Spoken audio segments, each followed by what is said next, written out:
Lesbian Detectives. Unsolved cases. She's still missing. Yeah, they haven't found her yet. Well, let's talk about it. They say he vanished without a trace. What? Could it be a psychotic break? Or a tragic accident? Police don't know where the body went. Unsolved murders, body still missing. That's unheard. Where's the witness? Lesbian detectives, what's going on? City on high alert, this out the norm. He did what, the who? Man, that ain't real, these crimes ain't true. Then come uncover these theories with us. We live right now, tuning in is a must. Right now. Lesbian Detectives. Lesbian Detectives. We about to start the show, so get your popcorn ready, let's go. Pay attention to the message I present to you, the Lesbian Detectives. This is Lesbian Detectives. I'm Sierra. And I'm Elizabeth. And we are here talking about missing and unsolved murders. We are discussing cases that you have forgotten about or never even heard of. So sit back, relax, and let's start this podcast.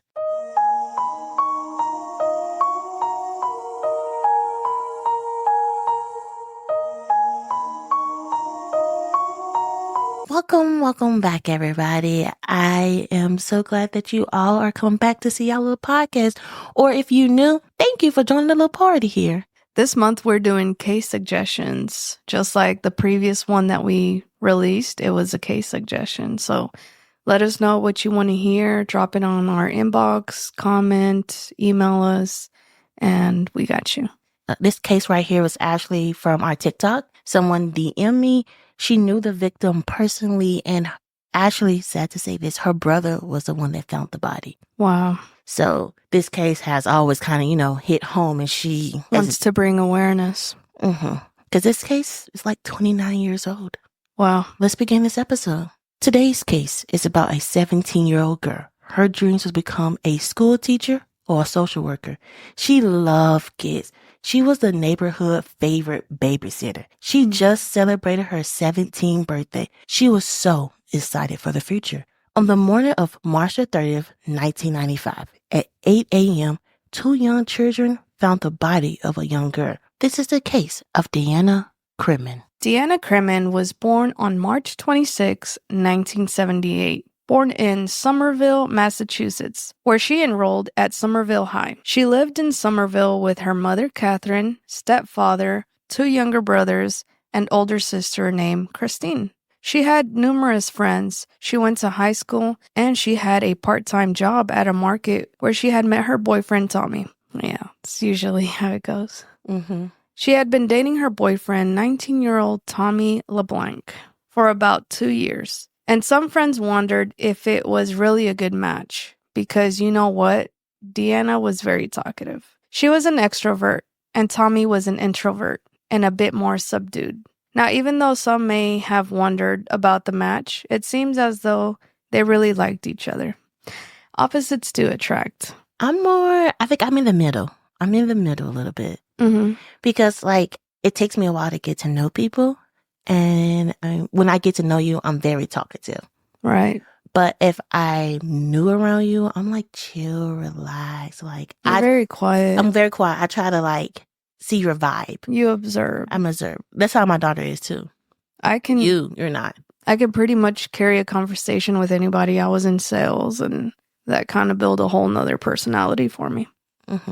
She was always very busy, volunteering at the Somerville Cable Access Television Network, and often babysitting for several families in the area. She loved children and was very involved in the Children Development Program at her high school. I was actually in that in high school.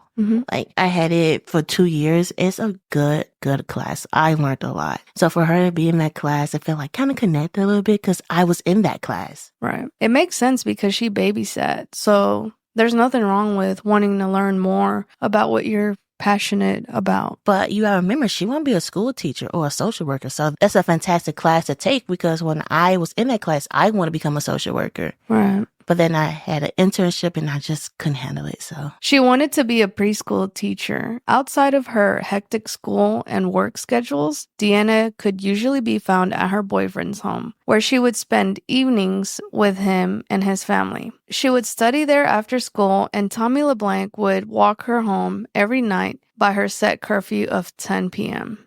He would walk her to the front door of her house to make sure she was safe. On March 29th, 1995, Deanna was out with her friends, including her boyfriend, Tommy. She had a curfew of 10 p.m., but she would never make it home that night. By midnight, Deanna's mother, Catherine, became very worried that Deanna has not shown up at home. A few days prior, she had given Deanna a pager for her 17th birthday. She paged her daughter, but there was no response. Catherine felt uneasy, but she settled in for the night, assuming that Deanna had just fallen asleep at her boyfriend's house. She would try her again in the morning. In the morning? I know. My mom went to that house, guys. I had a helicopter parent, so my mom went to that house and beat down that door. I mean, my mother is a helicopter parent. Still to this day, she has my location, so, Yeah, exactly. she doesn't, pay my phone bill, no bills at all, but she be like, where you at? She would call me and be like, where you at? Why you not at home? I'm like, Mom, I am married with a child. I still get checked up on, but I mean, that's good, It's for safety concerns. Your younger sister has your location too. Right, in case you do something to me. I think I'm just nosy. They're just nosy, right? I have hers too, safety reasons. The following day, Catherine called Tommy at home. The interaction was unusual. Tommy stated that he walked Deanna home, but he only walked her halfway. Odd. Parting ways at the corner of Heath, Buns, St. Catherine. Though this was strange because he usually walked her to the door. Right. He would use to walk her home, and then he would call her when he got home. He claimed that was the last time he ever seen her. Did he say what the reason was? He never said the reason was. She was only a block away from home, like only a block. I don't know. You usually try and cherish all the minutes that you have with your loved one. Yeah, but if his normal schedule was to walk her home all the way, that's what I'm saying, to the door, that's why I want to know what else was more important that he couldn't walk her that last block. And then especially if they're boyfriend and girlfriend, like you want to spend as much time with that person. So it seems very odd to me. Deanna's parents checked with the high school. She'd been counted absent for that morning. Oh, no. At around 8 a.m. on the morning of March the 30th, two young children Deanna had babysit took a shortcut on the way to school behind a senior housing complex. In front of them lay their favorite babysitter, and laying face up and only partially dressed with one leg inside her jeans and one leg out. She had fought hard. One of her hips had been broken in the struggle. Deanna had been SA'd and manually strangled to death and left exactly 475 feet from where Tommy had last seen her the night before. She was a block away from home. Catherine was at work when she got the call that her daughter was no longer here. That is every parent's worst nightmare. I just don't believe it. I mean, just by hearing this, I feel like Tommy had something to do with it. Because she was literally a block away. She was going to head home, if this is true. Well, yeah. The police carefully examined the crime scene, but despite that, no arrest has ever been made. Evidence was collected underneath Deanna's fingernails and from everywhere on her body, but DNA tests was still not as advanced as it should have been. Because you gotta remember, this was 1995. Right. When you said pager, I was like, oh yeah. When I was writing this case, I was telling like a friend about it, and I was like, a pager? And she like, Sierra, come on. I was like, oh, my bad. Like, she's older than me. I really didn't understand what a pager was. I've never used one, but I've heard about it. Yeah. I have heard about it during songs, like when my mom would see to her old sons, but I don't know what pager is, really. Songs? Like back in the old day, like, oh, I hit you up on my pager. Oh. I'm going to look it up what a pager really is. A lot was still unknown, but one thing is certain, there was far more dysfunction in Deanna's life than she ever expressed. She was, to all appearance, as a bright spot, but it was darkness surrounding her. Right. One of the first suspects to be considered is Michael Cremin. The stepdad? Diana's stepfather. Tension within the home was at high because Michael was an alcoholic and he used drugs. It had been reported by Catherine that her husband was violent, one time pulling a gun on her older daughter and killing her cat in a separate scene.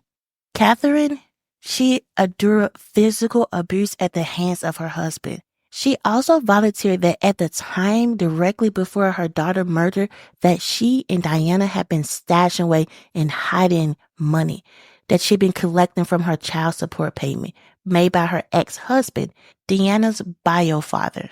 Whether this was to change their living situation or to simply keep the money from being used by Michael, she believed that he was dangerous and certainly capable of such a crime. The most obvious suspect to police and the most onlookers of this case is Deanna's boyfriend. It was only after Deanna's sudden and horrific end that people would come forward with stories about Tommy, many of them horrifying. Aside from the atypical events that was only walking his girlfriend halfway home, friends of Deanna came forward stating that Tommy had been controlling and abusive. It was later reported that Tommy had been seen with scratches on both his neck and cheek in the days after Deanna was murdered, and that he did not attend her funeral. What? Catherine said that her daughter was very serious about breaking up with Tommy, that his possessive and awkward behavior made him more than suspicious. During the grand jury trial for Deanna's murder, both Tommy and his alibi witness, friend Jason, pled the fifth.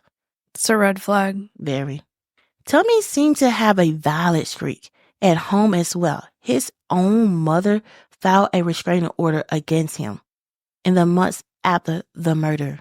His own mother filed a restraining order against him? So he is crazier than her stepfather. This was not the only incident either. Tommy's mother suffered from multiple sclerosis. He is said to be physically violent with her often, one time tipping her over in her wheelchair when she was sitting in it. His mom? His own mom. Another suspect considered in this case include fireman Charlie Houghton, a rapist and a sex fiend known in the area, but unnamed by the news. So like the news kept him out probably because of his family. Oh, yeah. And his status, he was a firefighter. Deanna and Charlie had a relationship of sorts, flirting with one another. He was also said to be helping her prepare for her driver's license. Deanna's younger brother Mark had told his mother that he had seen Diana and the nice fireman kissing in the car. Wait, what? Let me also tell you another thing. He was more than twice her age. Right, that's what I was going to say. He actually went to high school with her mother. Wow. So he was up there. But he was ruled out as a suspect shortly after. Not much is known about the unnamed local sex fiend, except that he was wanted in several cities of other crime. It was appear he was a person of interest solely based on the sexual nature of Diana's attack and murder. In 2017, Catherine wrote a public letter to Tommy, published by Boston 25 News. In this letter, written on the 22nd anniversary of her daughter's death, she pleaded with Tommy to reach out to the state police department to be re-interviewed. New evidence in 2019 led to the front door of the mayor and city administrator's office, implying that many evidence was concealed, portraying the case back in 1995. The friend and alibi witness, Jason, had been counseled by his own father, an attorney at the time, due to legal work on various high-ranked members of the cities. His father represented Tommy as well. Whether this is a connection to the former mayor has not been confirmed. Tommy and Jason's friendship ended. Deanna's killer has been free for nearly 29 years. Before we end this case, let's remember the young lady that lost her life. Deanna was a young girl who had an amazing spirit. She loved children and she had a dream of becoming a teacher. Her mother has spent the last 29 years fighting for justice for her daughter. We are hoping that this episode would get to the right people and help solve this case. This is the case of Deanna Cremin. And let's get into some theories. Let's get into some theories.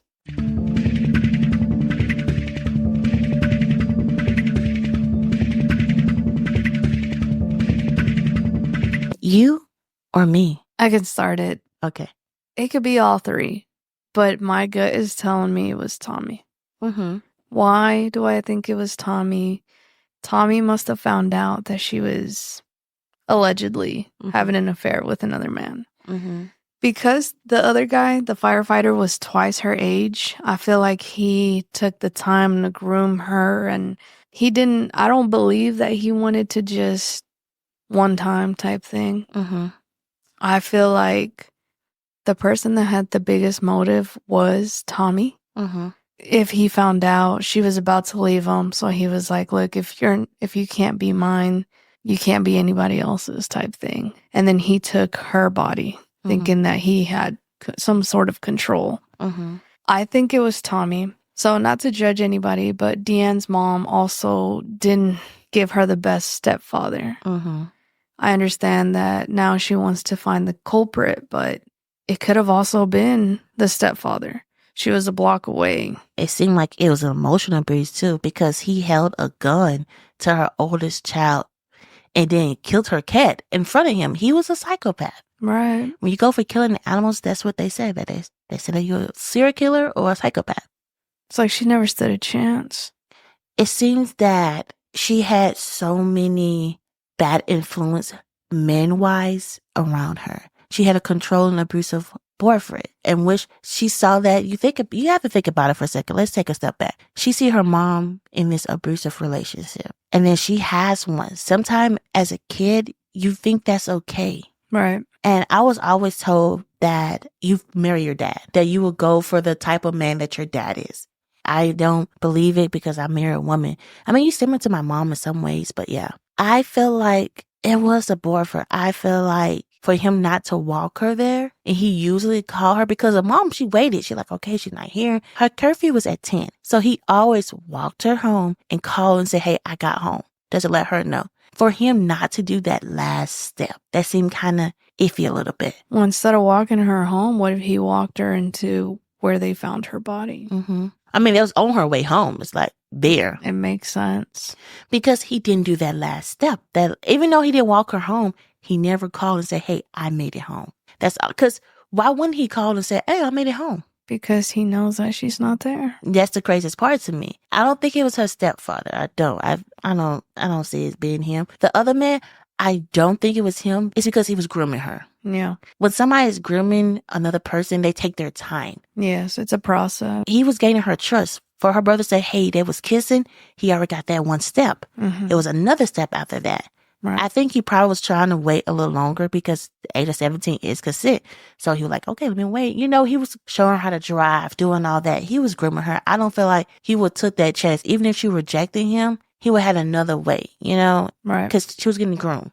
She was getting groomed. Right. I feel like it was Tommy, and I see the young lady who asked me the case, she believed it was him too. Because it's just so many fingers pointing at him. And that was over 29 years ago. They have the DNA. I want them to run it. I don't know if we have to sign a petition or something like that. I feel like they need to run it again because they have the technology. It was under her fingernails. They could easily get Tommy, or they can't get him, you know, they'll way outside his apartment or house. They would get something that belongs to him and use that. I feel like it's so many cold cases out there that police officers need to look back into. And then the fact too that he had scratches on his neck and his cheek. And they said she fought. She broke her hip. So that means whoever was abusing her, they held her down. Like they held her by the hip because she was fighting so hard. And then she was sexually assaulted. I don't know all the DNA that they had, but I wonder why the police never really went back for Tommy and got his DNA. Right. Because it seemed like that was, but also Tommy can be like, oh, like that was my girlfriend. We had rough sex. So he could easily say that. Like that's why her But fingers. to break a hip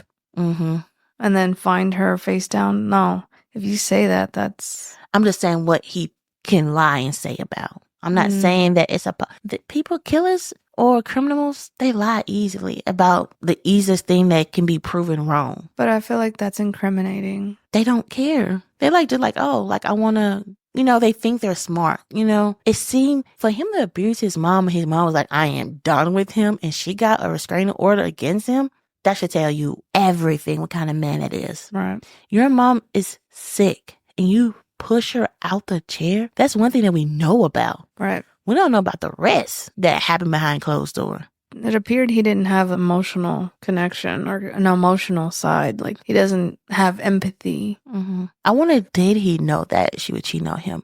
Because her mom said that he was very possessive over her and was abusive. A person, and was very controlling too. A person like that, he will watch her. If she's not like at his beck and call, he'd be like, okay, who you with? And definitely an older man like that have everything that he need and want, He live with his mama. This man got his own house and stuff like that, a car. We don't know what he have, but Tommy doesn't have what the older man can have. Right. Access to more money, a vehicle, everything, honestly. I wonder, because the brother said it to the mom. I wonder if the brother ever accidentally said it to Tommy if he was around. Or Tommy might have heard it. That's another thought. I feel like Tommy probably knew she was cheating on him. Or what if, think about it, okay? Another scenario. Stay with me. What if she broke up with him that night? Her mom said that she was going to break up. What if she was on her way home, like trying to get it, like, I'm done breaking with you. And he probably sat there, got mad and got more mad and ran after her. It's a possibility. Because it's this, who the F did I marry? And I remember when she broke up with her boyfriend, one of the cases, he beat her, he SA'd her before she went away. Because he said, you're still mine, before, she finally left. Because that's a sad case. Yeah. And that's kind of, in the beginning, what I was trying to get at when I was like, she was probably trying to leave him, and he took over her body, or control over her body. Mm-hmm. I think it was Tommy. I feel like I just want the police to run the DNA. Run that DNA. I feel like it's been so many cases that have said that line. Yeah. Like, run that DNA. I feel like we have the technology now. We should be able to run the DNA to find their murder. It's been 29 years. Right. This case is older than me by just a year. I mean, yeah, some young guys. But it's just sad. I hope she get the justice that she deserves, because her mom, let me tell you, so my mom is fighting. That is a mother. She is fighting. For 29 years, she is going at the police. She's going here. She's going there, trying to solve her daughter's case. Every year, the young lady told me that every year they have a walk in her memory. And I feel like because her case is so popular, I wonder where the police is at on solving it. Because if you have so much DNA, because it was all over her body, it was everywhere on her. I think the fingernail was the most important thing. Right. So, because it could have been Tommy, because he had the scratches on his face. I wonder. And then he didn't attend the funeral. He didn't attend nothing. Everybody said he didn't turn nothing. If that was my girlfriend, she was brutally murdered. I'm everywhere. Right. I'm wearing the shirt. I'm trying to look for them. Right. I'm everywhere to be seen. I am everywhere. You be like, where is Sierra? Right here. Right here. I ain't hiding. Because that's 2 years. I was scared for 2 years. That's love. And then the guilt would have gotten me too. Like, dang, if I only had walked her that one block, it could have made a difference, according to his story. For his friend and him to just fall out after the murder, that tells you another thing. Right. Because his friend was like, his father probably did tell him, like, hey, plead the fifth. Don't say nothing about what you know, because it could have hurt him in the long run. Is there any future girlfriends that maybe went through the same thing? They had to, because he's not going to stop after her. He probably didn't. Is there anything known? Not what she has told me about him, but I didn't know.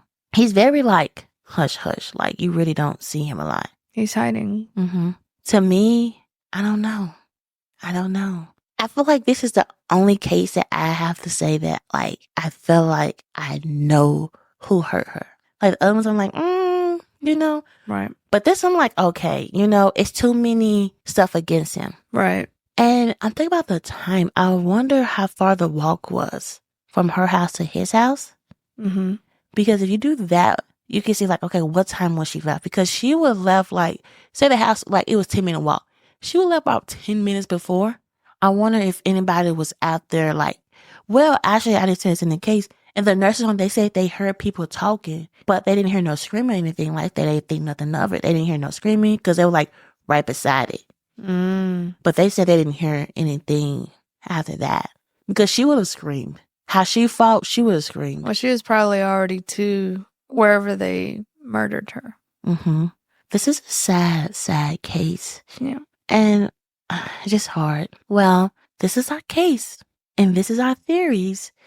Don't forget, if you want me to do a case, I have one more spot left. I'm still trying to figure out what's the last person going to be. So go ahead. Send me a little DM. We check our DMs. That's how we got this case. I check our YouTube comments. That's how I got the case before. Like, I own it, guys. I'm really on it. In the description below of our videos, we have the case suggestion and we also have our email. If you're comfortable just emailing us and telling us the case and why, that's fine. Follow us on all social medias. We are on TikTok. TikTok's about to get banned, so we have to find another place where we do. They're saying illuminate. Yeah, I have to make our account over there. So, but in the meantime, we got Instagram, YouTube, Facebook, Blue Sky, everywhere. Oh yeah, we have Blue Sky. I made us a Blue Sky.